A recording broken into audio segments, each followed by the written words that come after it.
Welcome to Personal Injury Claims Explained by Foyle Legal, your trusted source for personal injury claims in Western Australia. Each week, we simplify complex legal issues, from motor vehicle accidents to workplace injuries, so you can confidently navigate your rights and secure the compensation you deserve. Hey everyone, and welcome back. Today we're going deep on public liability claims, specifically in Western Australia. Imagine this.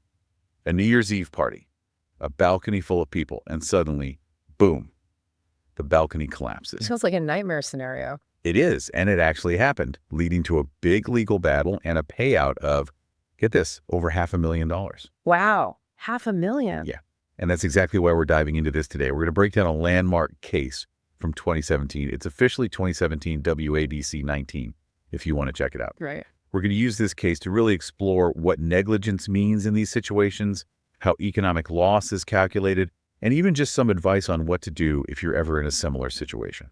Makes sense. So are we using any specific sources for this deep dive? Definitely. We'll be referencing the court documents from the case and pulling some insights from Foyle Legal's blog. They specialize in these types of cases in WA. Sounds like a good plan. Okay, so let's set the scene. Our plaintiff in this case, he was in his 60s, a successful manager running a ceiling fixing business. This guy had a long history of hard work. I mean, he started as a waterman and lighterman in London, then moved to carpentry and ceiling fixing. So a real hands-on kind of guy. Absolutely. Yeah. Even migrated to Australia to build a new life and found success in the construction industry here. Wow. But here's the kicker. He had zero plans to retire anytime soon. So this accident really threw a wrench in things for him. Absolutely. This wasn't someone winding down their career. This was someone at their peak, forced into early retirement. So back to that New Year's Eve party. Right. The plaintiff was on an upstairs balcony with two other people when all of a sudden it gives way. And get this, the balcony was designed to hold over 50 people. Oh, wow. So it wasn't like it was overloaded or anything. Not even close. The fact that it collapsed with only 3 people on it raises some serious questions about how the whole thing was built and maintained. Yeah, that's definitely not a good sign.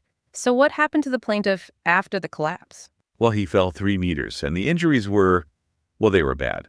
Comminuted ankle fracture, meaning the bone was shattered, not just a clean break, plus a broken tibia. Ouch. And as if that wasn't enough, he develops post-traumatic osteoarthritis. Oh, man. That's rough. I know that can be really debilitating. It is. He needed surgery, plates, screws, the whole 9 yards. And the recovery was long and painful. Ended up with a pronounced limp, couldn't walk on uneven surfaces, constant pain and swelling in his ankle. I can't imagine trying to go back to any kind of physical work after that. Yeah, it was definitely a life changer. But it's not just the physical injuries we need to think about. This case really highlights how these kinds of accidents can affect mental health too. Right, of course. The plaintiff, understandably, he went through depression, anxiety, even panic attacks after the accident. That makes sense. It's a lot to deal with, physically and emotionally. Going from an active, successful manager to suddenly coping with chronic pain and limited mobility, that's got to take a toll. Yeah, it's a lot more than just a physical injury, that's for sure. So how did this turn into a public liability case? Well, it boils down to negligence.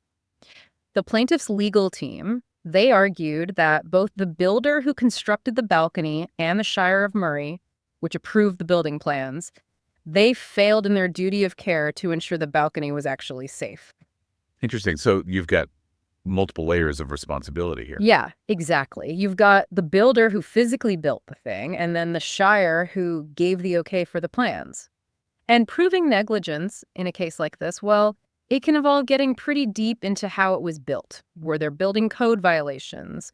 Were the right materials used? Was there enough maintenance happening? All that comes into play. Okay, so let's talk about the evidence. Medical records, I'm assuming those were pretty key here. Oh, absolutely. Medical evidence is often like the backbone of these public liability claims. Right. It helps to really nail down just how bad the injuries are, what kind of ongoing treatment is needed, and what that long-term impact on the person's life looks like. So in this case, the plaintiff's doctors provided detailed reports outlining all of that.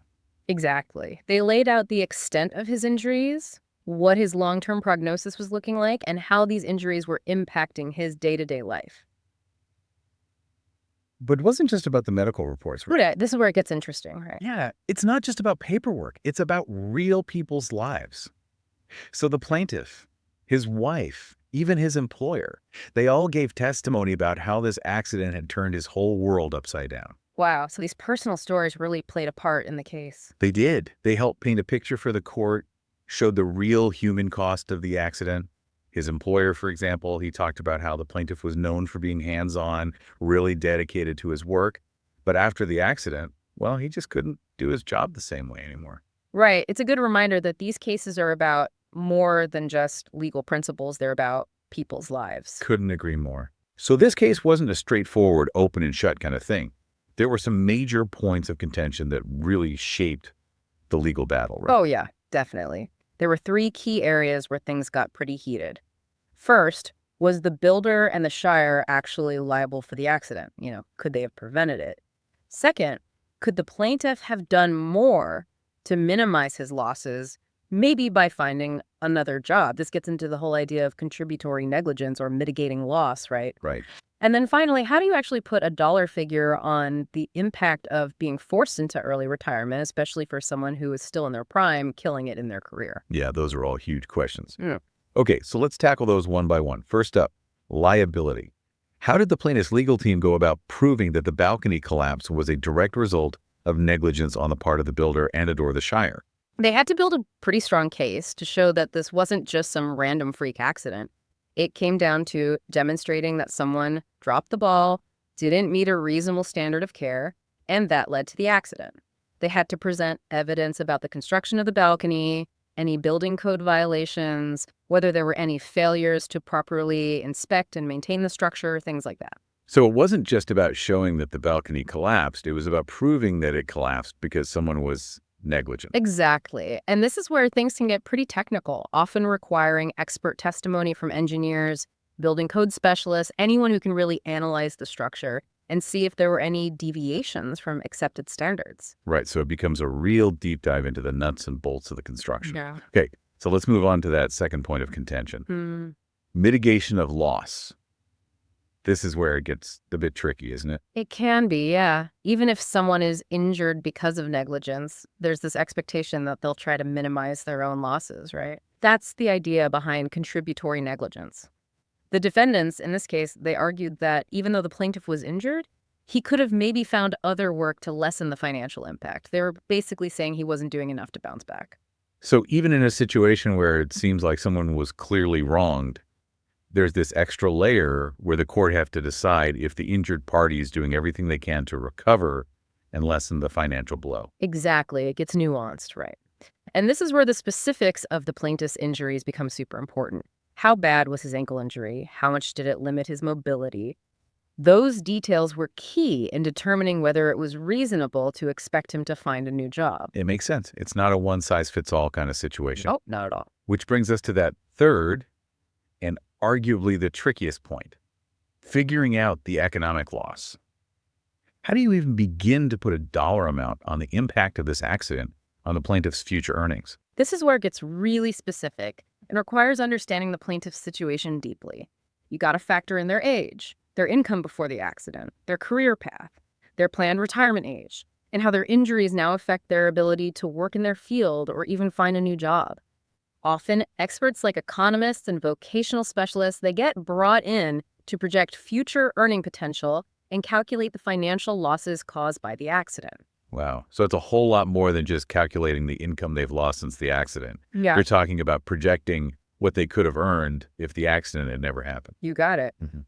And in this case, you have a successful manager forced to retire early. That means factoring in years of work lost, potential promotions or raises he might have gotten, even the value of his lost superannuation contributions.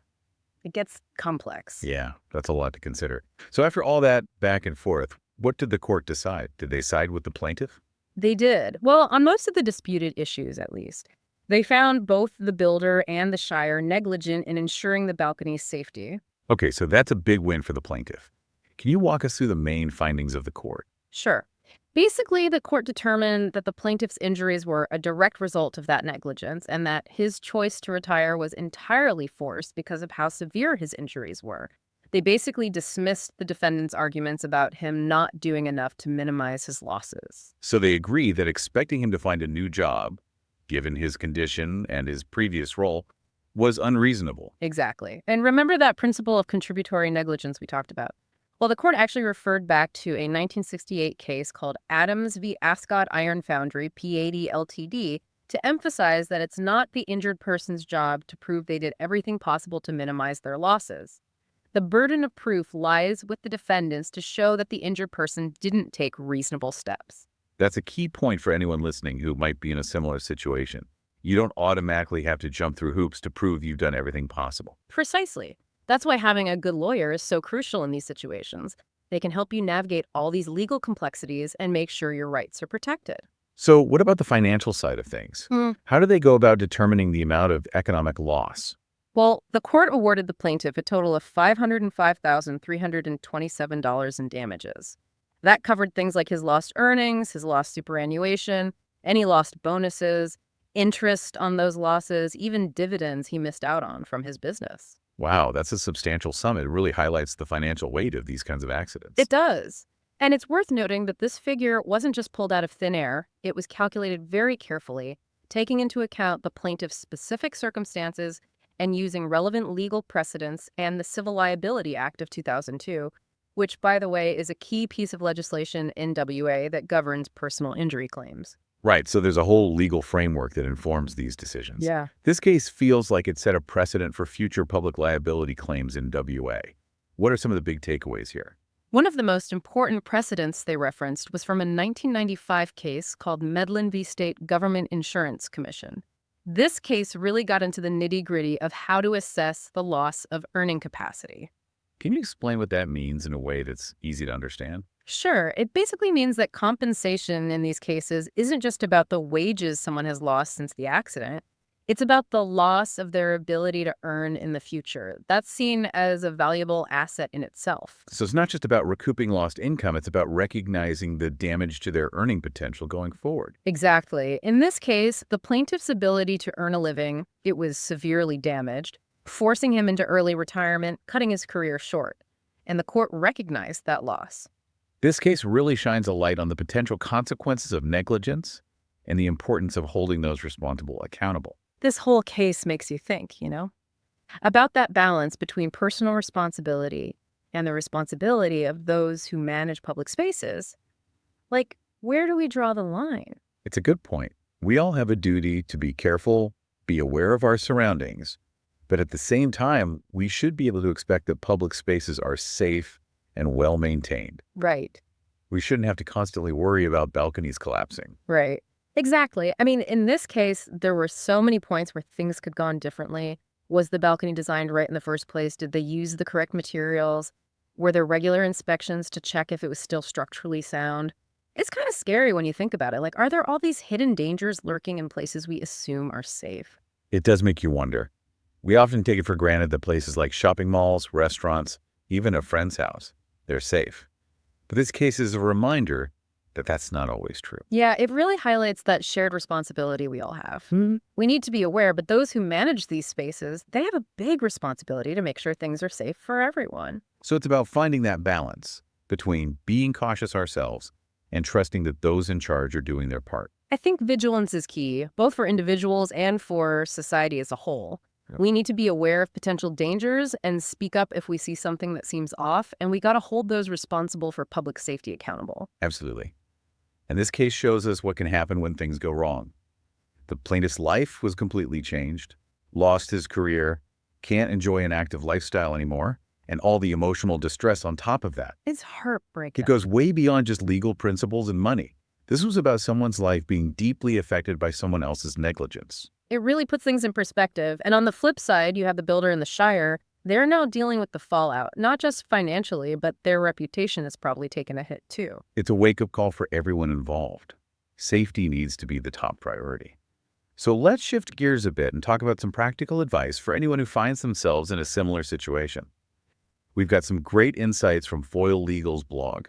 Oh yeah, they have some excellent advice, especially for those who might be thinking about taking legal action after an injury in a public space. They really emphasize acting quickly. Makes sense, right? There are time limits for filing a public liability claim. Absolutely. In WA, you generally have 3 years from the date of your injury to start legal proceedings. Miss that window and you could lose your right to claim compensation. So don't wait around. And another thing they stressed, documenting everything. Yes. This is where being organized really pays off. You want to keep detailed records of your injuries, the treatments you received, any expenses you incurred, even any attempts you've made to minimize your losses. Think of it like creating a timeline, a clear picture of how this accident has impacted your life. And they also say you should seek legal advice as soon as possible, which, I mean, considering how complex this area of law can be, seems like a no-brainer. It can be a minefield, honestly. Navigating the legal system, especially when you're dealing with an injury and all the stress that comes with it, an experienced lawyer can guide you through the process, make sure you don't miss any deadlines, and really fight for your rights effectively. They also highlight something that I think a lot of people don't fully grasp, which is understanding your rights. Public liability insurance, it exists for these kinds of situations, but dealing with insurance companies and the claims process, well, it can be confusing, and sometimes it feels like they're not really on your side. Oh, tell me about it. That's where having a lawyer in your corner is invaluable. They can help you understand those insurance policies, negotiate with the insurance company, and make sure you're getting a fair settlement. So, to recap Foyle Legal's advice, Yeah. act fast, document everything, Mhm. and get yourself a good lawyer. Couldn't have said it better myself. Those are the essentials for anyone injured in a public space because of someone else's negligence. Don't hesitate to reach out to a legal professional. They can help you understand your options and protect your rights. This deep dive has been fascinating. We've seen firsthand how these accidents can really turn people's lives upside down, the legal battles that follow, and the importance of knowing your rights. But before we wrap things up, I want to touch on one more crucial aspect. Western Australia's Civil Liability Act of 2002. It seems to be a pretty big deal in these kinds of cases. It is. It basically sets the rules of the game for personal injury claims in WA. It lays out the framework for how negligence is determined, how damages are assessed, even stuff around contributory negligence. Okay, so break it down for us. What are some key things people should know about this act, especially if they ever find themselves in a situation like our plaintiff? The most important thing is that the Act establishes a fault-based system. This means that to get compensation, you generally have to prove that someone else was at fault, meaning they were negligent, and that their negligence directly caused your injuries. So you can't just claim compensation for any injury. You have to show that someone else was responsible. But how does the Act define negligence? What does it mean to be negligent in the eyes of the law? It's not always a clear-cut thing. The Act basically sets a standard of reasonable care. This means individuals and organizations, they have a duty to act in a way that a reasonable person would act in similar circumstances to prevent any foreseeable harm.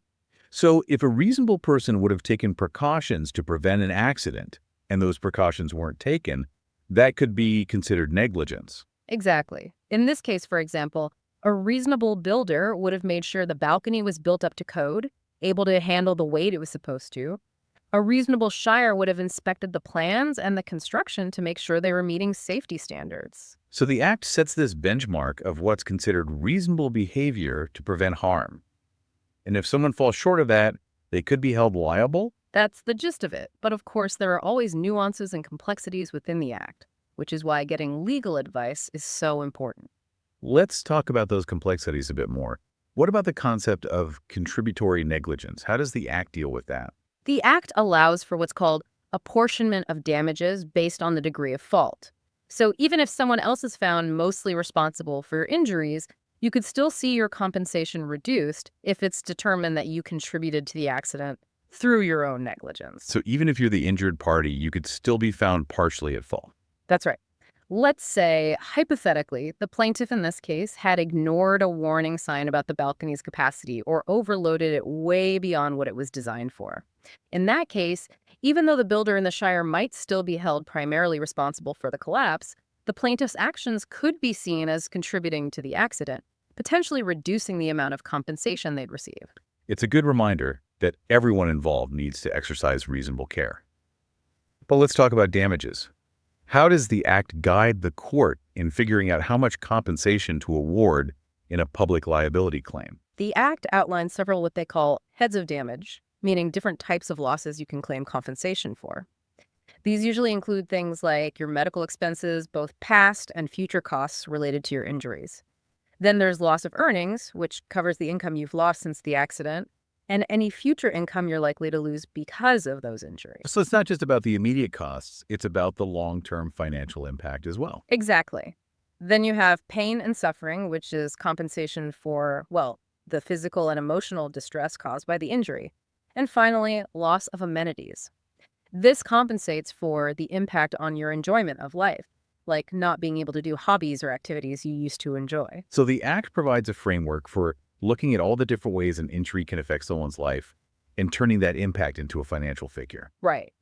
But it's important to note that the Act also sets limits or caps on certain types of damages, especially for things like pain and suffering. So there are boundaries on how much you can claim for certain types of losses, even if your suffering is extensive. It sounds like navigating this Act can be a bit of a legal minefield. It can be, for sure. That's why having legal expertise on your side is so crucial. A lawyer who specializes in personal injury and public liability claims, they understand all the ins and outs of the Act and can build a strong case for you that gives you the best chance of receiving fair compensation. This has been incredibly informative. The Civil Liability Act of 2002 clearly plays a huge role in these kinds of cases in WA. It sounds like understanding this Act, along with the principles of negligence and contributory negligence, is essential for anyone seeking compensation after an injury in a public space. I couldn't agree more. And it really highlights the importance of getting legal advice early on. A lawyer can guide you through the process, help you understand the relevant parts of the Act, and build a strong case for you based on your specific situation. We've covered so much ground today, from the specifics of this balcony collapse case to the broader legal landscape of public liability claims in WA. But before we wrap up this deep dive, I want to make sure we leave our listeners with some practical, actionable advice they can take away. We'll be back in a moment to discuss those key takeaways and offer some final thoughts on how to navigate this often confusing legal world. Okay, so let's tie it all together.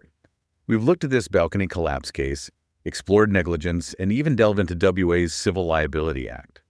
What are the big takeaways you want our listeners to walk away with? I think the most important one is probably this. Accidents happen, right? But sometimes they're not just bad luck. Sometimes they're because someone else messed up. Someone was negligent. This case is a prime example. A balcony built for over 50 people collapses with just 3 people on it. Something's not right there. Yeah, that's a major red flag for sure. And as we saw, the impact on the plaintiff was huge. Went from being the successful manager to dealing with chronic pain, forced into early retirement, and took a massive financial hit. It's a reminder that these accidents have real-world consequences that ripple outward. And those consequences hit those responsible too. The builder and the Shire are now out a big chunk of change and probably facing some reputation damage as well. It just goes to show how important it is to make safety a top priority. Make sure those public spaces are designed right, built right, and maintained properly. So let's say you find yourself in a similar situation, injured because of negligence in a public space. What should you do? Foyle Legal's blog had some great advice. Number 1, don't wait. There are time limits for these claims, so acting fast is super important. Right, and I can't emphasize this enough. Document everything. Keep detailed records of your injuries, treatments, expenses, literally anything related to the accident and how it's affecting you. Think of it like building your case right. The more evidence you have, the better. And don't be afraid to reach out to a lawyer. This stuff can be incredibly complicated, and having an expert on your side can make a world of difference. They understand the Civil Liability Act inside and out and can really guide you through the entire process. It's also crucial to understand your rights. Public liability insurance is there for these situations. But insurance companies, well, they could be tough to deal with. A lawyer can really help level the playing field and make sure you're getting a fair outcome. Absolutely. It's all about being informed and knowing what you can do. This case is a stark reminder that these accidents can happen to anyone, and understanding your rights can be incredibly powerful. Couldn't agree more. This deep dive has been really eye-opening, and I hope it's given our listeners a better understanding of public liability, negligence, and how to navigate this often confusing legal world. Me too. And if there's one thing I want people to remember, it's this. Public safety is everyone's responsibility, and knowing your rights is the first step towards seeking justice and holding those responsible accountable. That's a great point to end on. Thanks for joining us for this deep dive into public liability in WA. We'll catch you next time. Thanks for tuning in to Personal Injury Claims, explained by Foyle Legal. Remember, this podcast is for informational purposes and isn't legal advice. For advice specific to your situation, visit us at Foyle Legal. And don't forget to subscribe. or leave a review.